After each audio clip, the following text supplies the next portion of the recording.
The moment started like any other live TV interview. Bright studio lights, polite smiles, light laughter.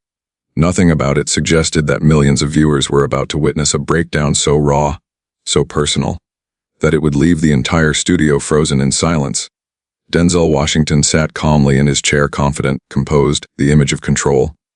This was a man who had faced Oscar nights, world premieres, and decades of public scrutiny without ever flinching, a man known for strength, discipline, and dignity. Across from him sat Jonathan Roumie, gentle, soft-spoken, carrying the quiet presence that had captivated millions through his portrayal of Jesus. He wasn't acting today. He wasn't performing. He was simply listening. The host smiled and shifted in their seat, ready to move the conversation forward. But before they could speak, Jonathan did something unexpected. He paused. Not the kind of pause meant for drama, but the kind that happens when someone is choosing their words very carefully, as if they are deciding whether to open a door that cannot be closed again. The audience felt it immediately. The air in the studio changed. Jonathan looked away from the cameras, away from the lights, and straight at Denzel. His voice was calm, almost trembling when he finally spoke. "I don't usually do this on live television," he said quietly, "but I feel like I'm supposed to say something, and it's not for the audience." Denzel's smile softened, then faded. His posture shifted slightly, just enough for those watching closely to notice. Jonathan swallowed and continued. "Last night, while I was praying," he said, "I felt Jesus place something very specific on my heart." A murmur rippled through the studio. The host froze. The cameras didn't cut away. Jonathan took a breath. "He told me this wasn't about fame, wasn't about acting, and wasn't about success." Denzel's eyes lowered to the floor.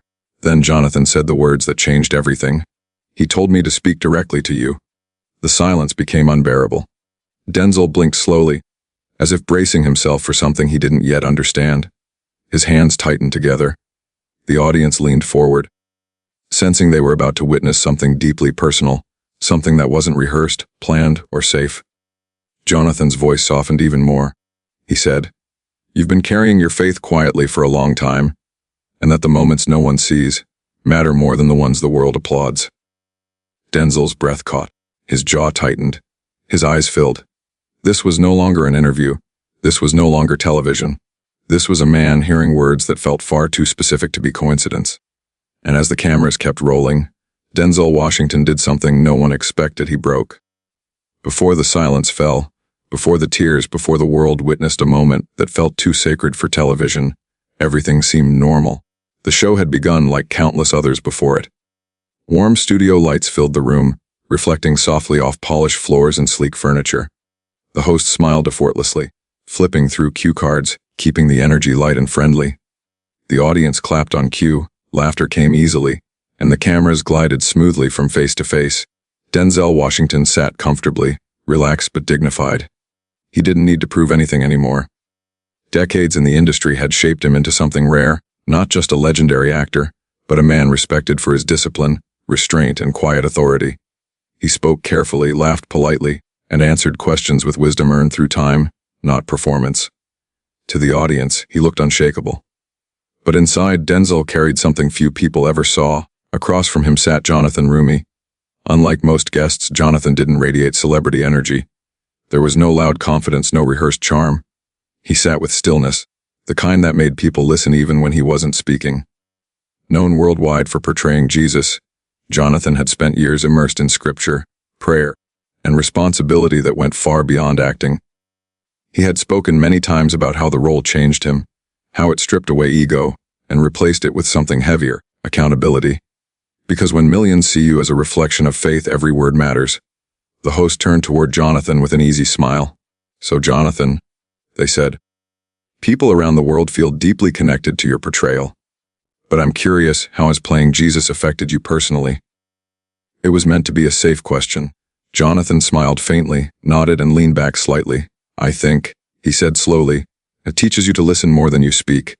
A simple answer, but Denzel looked up. Jonathan continued, choosing each word carefully. "When you spend that much time studying Christ, you start realizing how loud the world is, and how quiet truth can be." The audience listened. The host nodded. Denzel stayed silent. Jonathan glanced briefly at Denzel, then away again as if catching himself. Inside Jonathan's mind, something was stirring. He hadn't planned to say anything more than that. He hadn't planned to turn this moment personal. But since early that morning, something had followed him, a thought he couldn't shake, a feeling he didn't fully understand. Earlier that day, while preparing for the interview, Jonathan had spent a few quiet moments alone. He prayed, not for success, not for good ratings, but for humility, for guidance, for protection from ego. And during that prayer, a name kept returning to his heart. Denzel, not admiration, not fandom. Concern. Jonathan didn't know why he tried to dismiss it. After all, Denzel Washington was known for his strength, his wisdom, his leadership. He didn't seem like someone who needed reassurance or encouragement. But the feeling didn't leave. Now, sitting under studio lights, Jonathan felt it again stronger. The host laughed lightly and shifted the conversation. Denzel, they said, you've spoken before about discipline and purpose. How do you stay grounded after all these years? Denzel smiled, the practiced, familiar smile audiences loved. My father was a preacher, he said calmly, so I learned early that success without discipline means nothing. The crowd murmured in approval. But, Denzel added, pausing slightly, faith is something I keep private. Jonathan looked at him again. This time he didn't look away. Denzel continued, unaware of the storm forming quietly beside him. Not everything needs an audience, he said. Some things are meant to stay between you and God. The words hit Jonathan deeply, because they sounded exactly like the message he had felt placed on his heart. The host nodded, sensing wisdom, and smiled. Well said, they replied, preparing to move on. But Jonathan's hands tightened slightly in his lap. His heart raced. This was the moment where most people would stay silent, where logic would say, this isn't the time. This isn't the place. Live television wasn't meant for vulnerability. But Jonathan had learned something through his journey. When God whispers, delay can be disobedience. He inhaled slowly. The host turned back toward him unaware. And Jonathan, they said casually, any final thoughts on faith and purpose before we go to break? Jonathan hesitated. The pause felt longer than it was. Then he spoke. I wasn't planning to say this, he said softly, and I hope you'll forgive me if it feels unexpected. The audience grew quiet. Denzel turned fully toward him. Jonathan looked directly into Denzel's eyes, not as a fan, not as an actor, but as one believer speaking to another.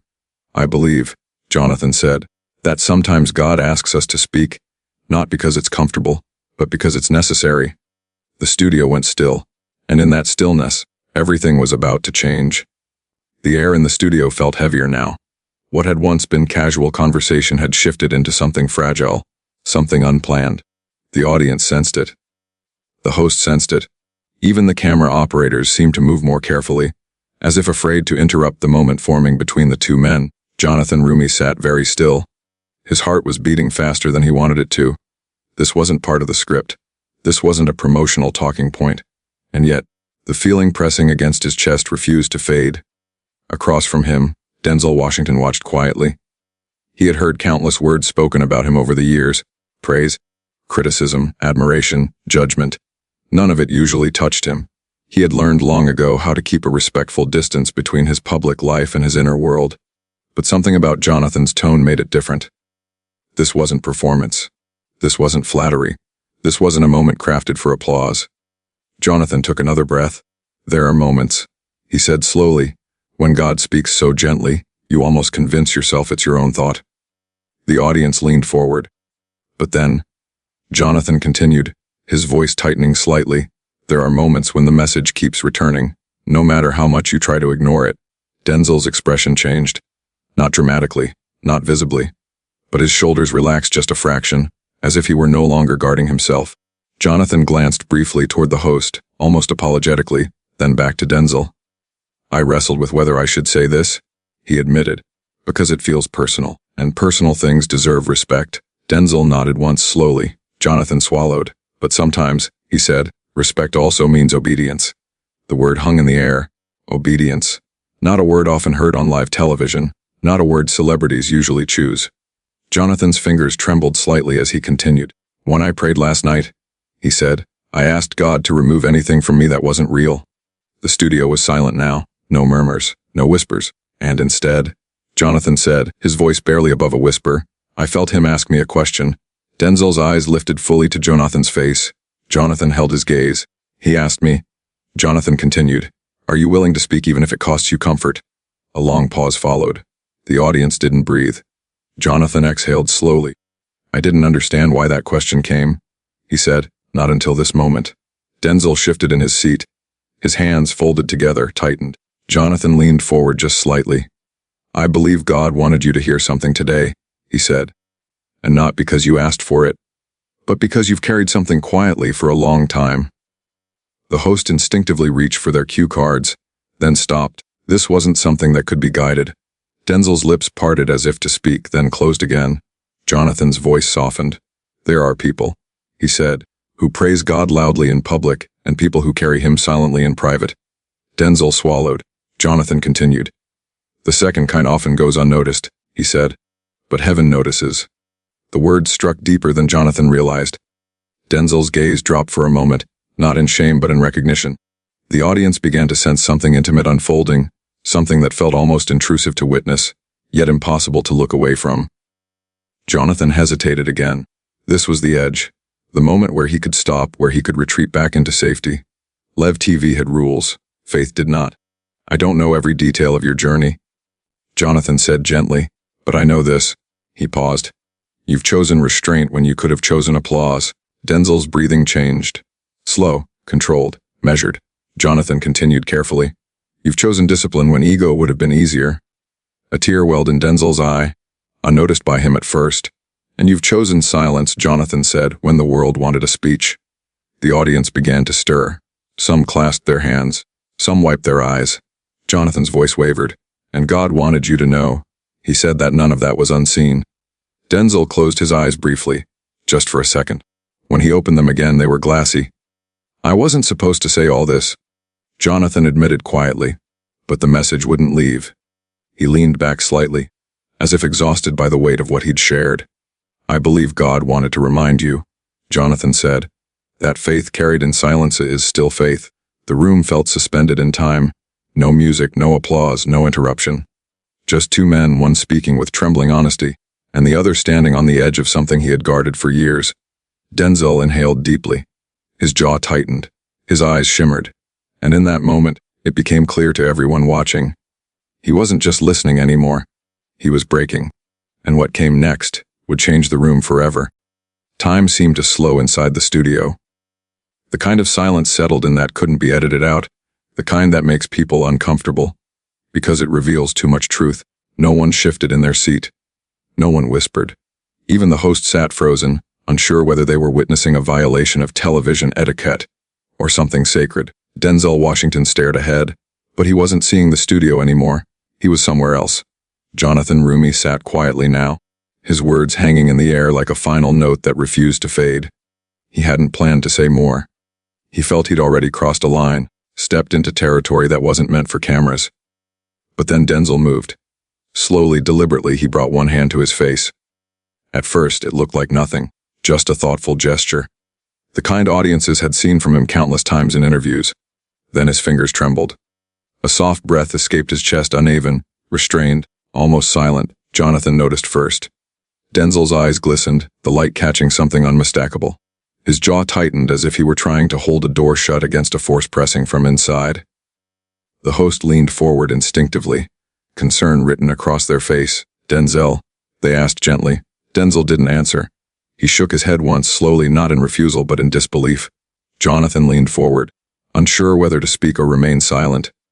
Everything in him said this moment wasn't meant to be interrupted. Denzel finally exhaled, long and unsteady. "I don't," he began, then stopped.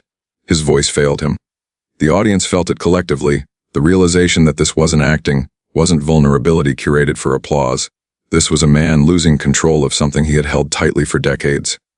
"I don't talk about this," Denzel said quietly, his voice breaking mid-sentence. He pressed his lips together, fighting emotion. Jonathan lowered his gaze, giving him space. "I was raised in faith," Denzel continued, barely above a whisper, "but I learned early that carrying it quietly was safer." A tear slipped free. He didn't wipe it away. The cameras stayed fixed, respectfully distant, yet unable to look away. "There are things," Denzel said, swallowing hard, "you carry alone, because the world doesn't know what to do with them." His shoulders trembled now. Jonathan felt his own eyes burn. "I pray," Denzel said, "but not for cameras, not for applause." He paused, breathing deeply. "I pray when no one sees me." The audience began to cry. Denzel laughed softly, not from humor but from release. And to hear someone say, he gestured weakly toward Jonathan, that God sees that. His voice cracked completely. I didn't know I needed to hear that, he admitted. The host covered their mouth, overwhelmed. Jonathan finally spoke softly, carefully. You weren't meant to hear it from me, he said. I was just asked to carry it to you.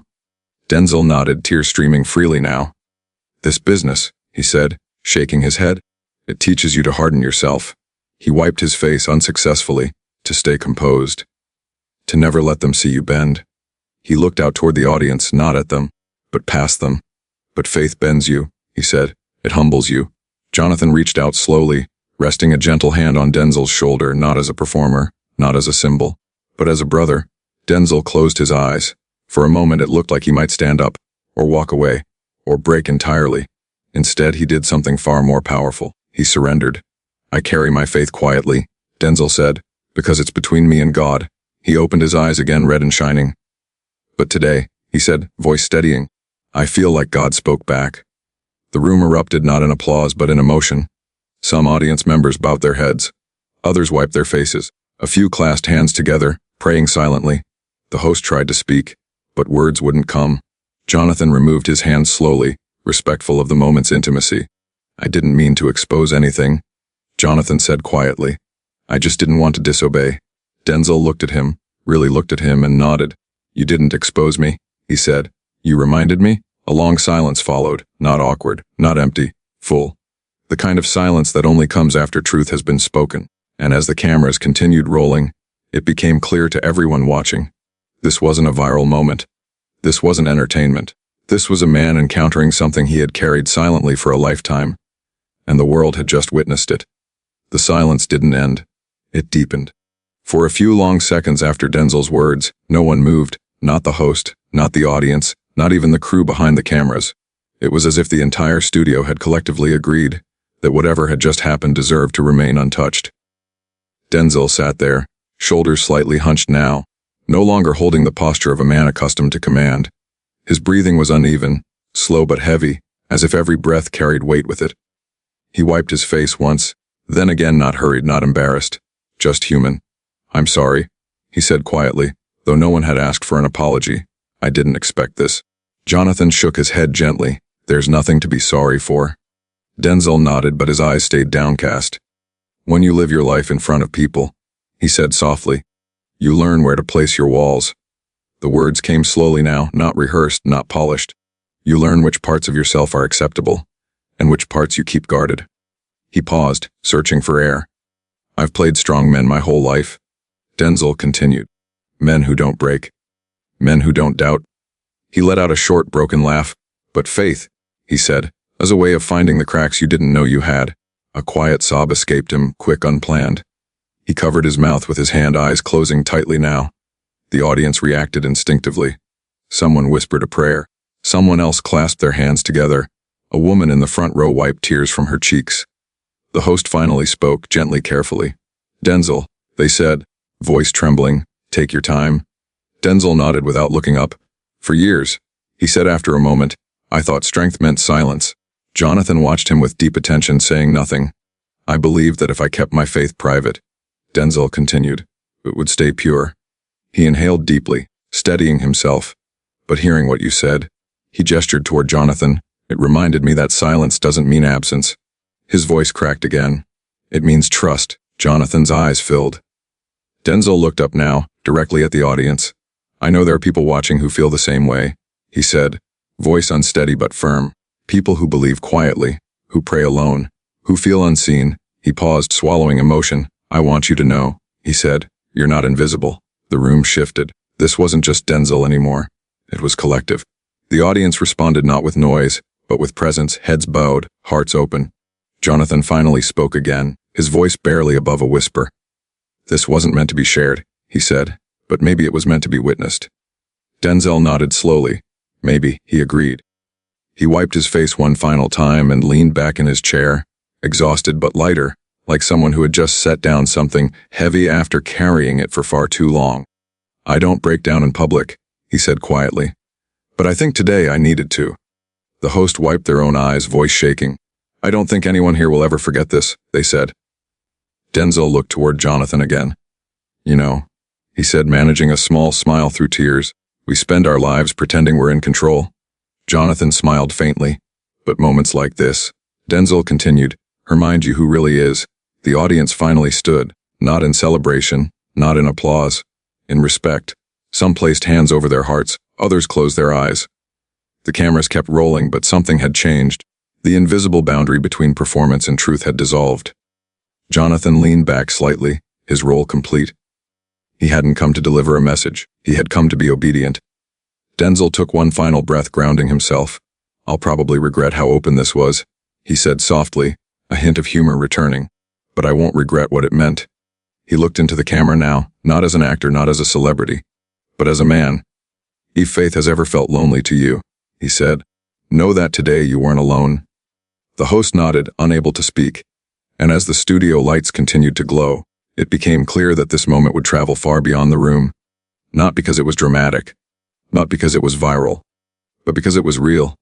And real moments, once seen, cannot be unseen. The red light on the camera finally clicked off.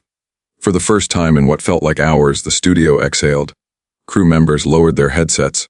Camera operators stepped back from their rigs. The applause sign never lit up. No one rushed to reset the stage. No one checked their phones. It felt wrong to move too quickly, as if motion itself might break whatever fragile peace had settled over the room. Denzel Washington remained seated for a moment, staring down at his hands. They were steady again now. Jonathan Roumie sat beside him, quiet, composed, but visibly drained. What had happened wasn't something you simply walked away from. It lingered, heavy, intimate, unfinished. The host leaned toward them, voice low. Thank you, they said simply. For trusting us with that? Denzel nodded.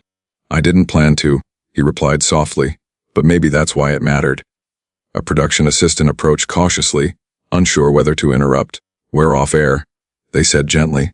Take all the time you need. Denzel stood slowly, stretching his shoulders as if shaking off years of weight. He looked different now, not weaker but lighter, more present. Jonathan stood as well, still uncertain whether to speak. Finally, Denzel turned to him. You okay? Denzel asked. Jonathan smiled faintly. I think so, he said. I just hope I didn't cross a line. Denzel shook his head immediately. No, he said firmly. You honored one. They walked a few steps away from the stage, out of the direct glare of the lights. The audience, still seated, watched respectfully but didn't intrude. Some people wiped their eyes.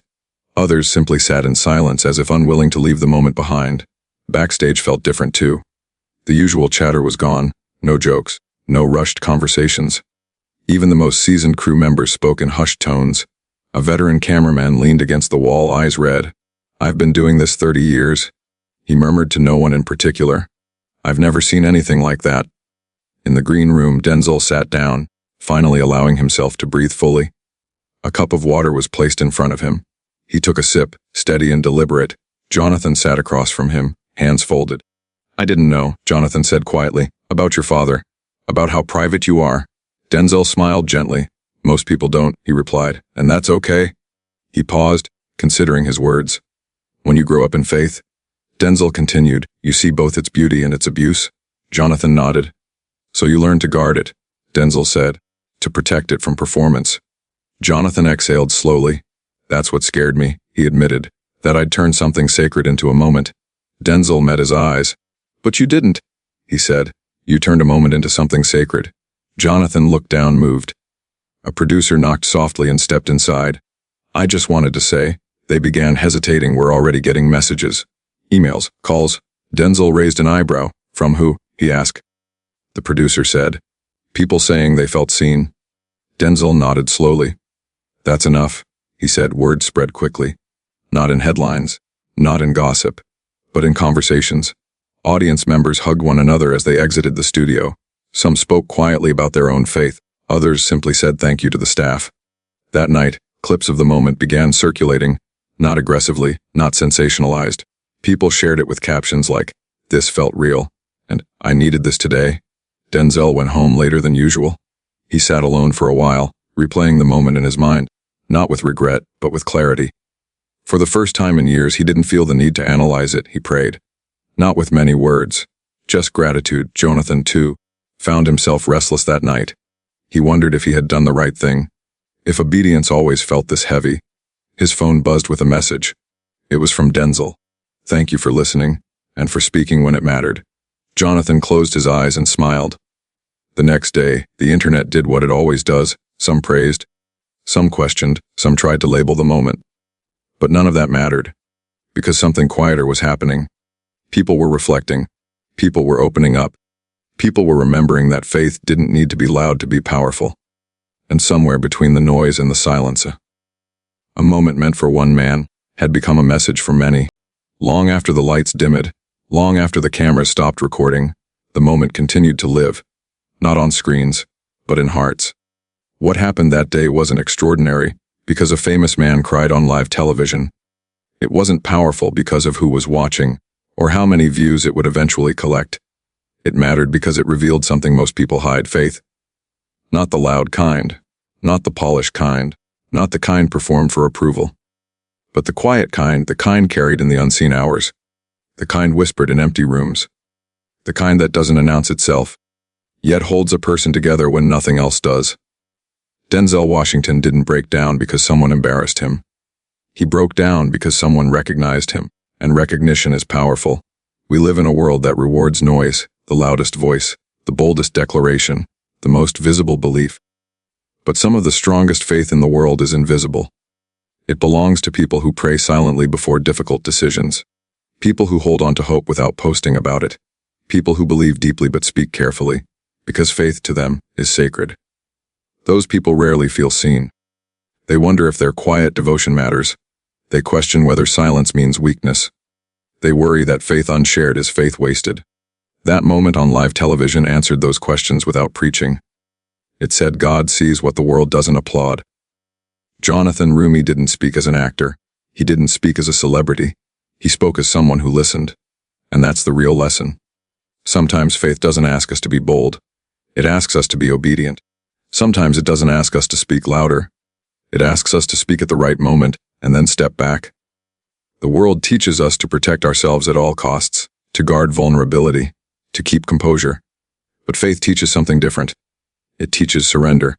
Not surrender to weakness, but surrender to truth.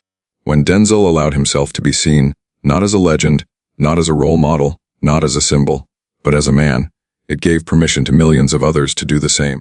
That's why the moment resonated. Because somewhere someone watching whispered, "That's me." Someone who believes quietly. Someone who carries faith without applause. Someone who has never felt confident enough to speak about it publicly. That moment told them they weren't alone. And maybe that was always the point. Faith doesn't need a microphone. It doesn't need validation. It doesn't need performance. It needs honesty. True strength isn't in never breaking. It's in knowing when it's safe to. True humility isn't hiding forever. It's choosing the right moment to let go. And true power, the kind that changes lives, often shows up without warning, without spectacle, and without permission. If you're someone who believes quietly, who prays without posting, who trusts without explaining, this message is for you. You are not unseen. Your faith is not small. Your silence is not empty. Sometimes God speaks not to expose us, but to remind us that we are known. And sometimes, the words meant for one heart end up healing many. If this story moved you, type Amen in the comments. If you carry your faith quietly, type CN. And tell us where you're watching from, because faith, when shared with sincerity, connects souls across the world.